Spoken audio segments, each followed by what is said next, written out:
Have you ever sat down to study for hours, only to realize later you barely remember a thing? Your mind drifts, your phone buzzes, and somehow, despite all your effort, you're stuck in a loop of frustration and distraction. But here's the truth: it's not your fault. In a world overloaded with information and notifications, staying focused isn't just hard, it's a skill you need to train. In this video, we won't just throw generic advice at you like turn off your phone or manage your time better. Instead, we'll dive into the real reasons why focus slips away, and more importantly, how you can reclaim it. Whether you're a student chasing grades or a lifelong learner trying to level up, the next few minutes might just change the way you study forever.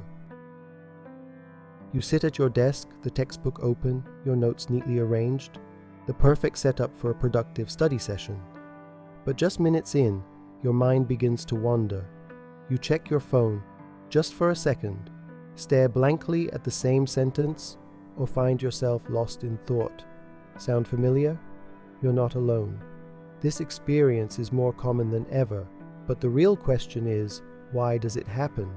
Losing focus isn't just about being lazy or unmotivated. It's far more complex and much more human.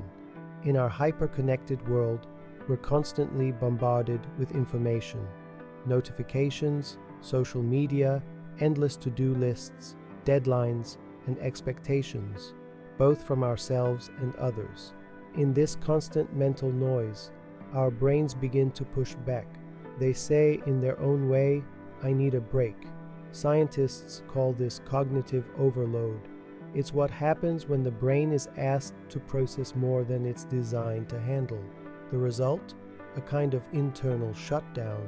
Even when nothing distracts you physically, your thoughts start drifting, worrying about the future, replaying old conversations, doubting your own abilities. It all pulls you away from the task at hand. Then there's the body-mind connection. Lack of sleep, poor diet, little to no physical activity, all these habits chip away at your brain's ability to focus. We often underestimate how much our physical health impacts our mental performance. If your body is tired or undernourished, your brain simply won't cooperate. But here's the catch: most students don't know this. Instead, they blame themselves. Why can't I just focus like everyone else? What's wrong with me? That guilt creates a toxic cycle. The more you judge yourself, the harder it becomes to concentrate. It's not weakness, it's biology, and it's your brain's way of asking for better conditions. Understanding why you lose focus is the first and most powerful step toward changing it. Once you realize that distraction isn't a flaw, but a sign, a signal from your brain, you stop fighting yourself. You start listening instead, and that's when real change begins. Now that you understand why focus fades, the next question is, what do you do in the moment when it happens? You sit down to study, but suddenly you're scrolling through social media, rereading the same sentence, or zoning out completely. The time slips away, and with it, your motivation. Is it possible to snap back into focus instantly? Absolutely, and it doesn't take superhuman willpower. It takes smart tools designed to work with your brain, not against it. Let's start with one of the most powerful yet simple methods, the pomodoro technique. You set a timer for 25 minutes, work with full focus, then take a 5-minute break. Sounds easy, right? But behind it lies a powerful principle. The brain resists long, undefined tasks. When time is broken into manageable chunks, your mind is far more willing to engage. You're no longer facing 3 hours of studying, just 25 focused minutes. That's doable. Try it. Set your timer. Tell yourself, just this one section, just these 25 minutes. When the timer rings, walk away. Literally. Stretch. Drink water. Breathe.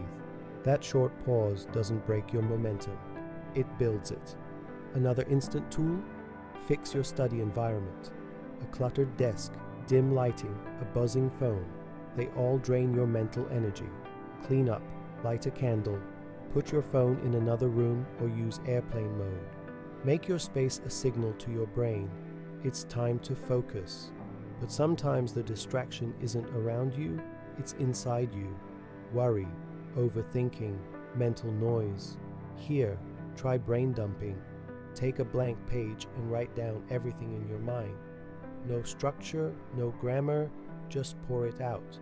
It clears your working memory and makes space for real thinking.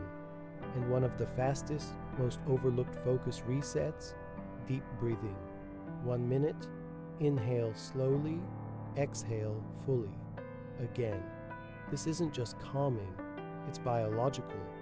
Deep breathing activates the parasympathetic nervous system, which quiets stress and tells your brain, you're safe, you've got this. Remember, focus isn't a magical state reserved for productive people. It's a skill, one you can spark in just a few minutes, anytime. The trick isn't waiting for motivation. The trick is to act first. The rest will follow. You've set your goals, you've learned the techniques, but something still feels off. You sit down to study and nothing clicks. Your thoughts are scattered, your energy dips, and you can't seem to get in the zone. Here's the thing, maybe the problem isn't you. Maybe it's the environment. Your brain is incredibly responsive to the world around it. A messy room, your brain sees chaos. Dim lighting, your brain thinks it's time to relax. Even subtle details, like the texture of your chair or the scent in the air, send powerful signals, which is why building the right environment isn't a luxury, it's a strategy. Let's start with your physical space. You don't need a fancy setup, just something intentional. Pick a specific corner or desk that's only for studying. Declutter it. Have everything you need within reach, and nothing that tempts you away. Just clearing your workspace can give your brain a psychological reset. Lighting matters more than you think.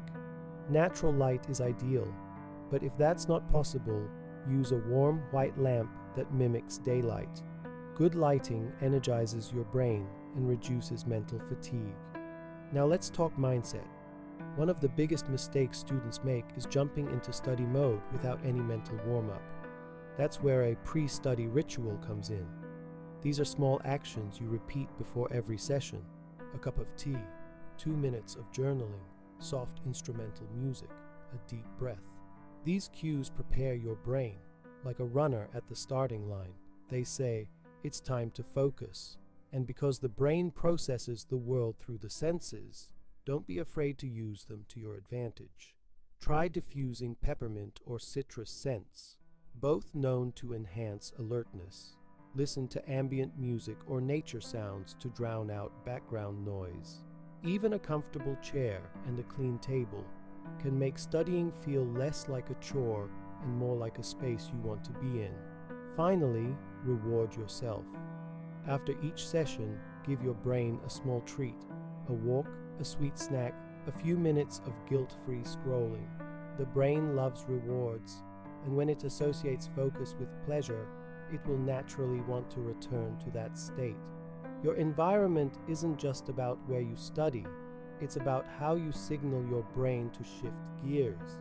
When you master the art of shaping your space and your mindset, focus stops being a daily struggle and starts becoming second nature.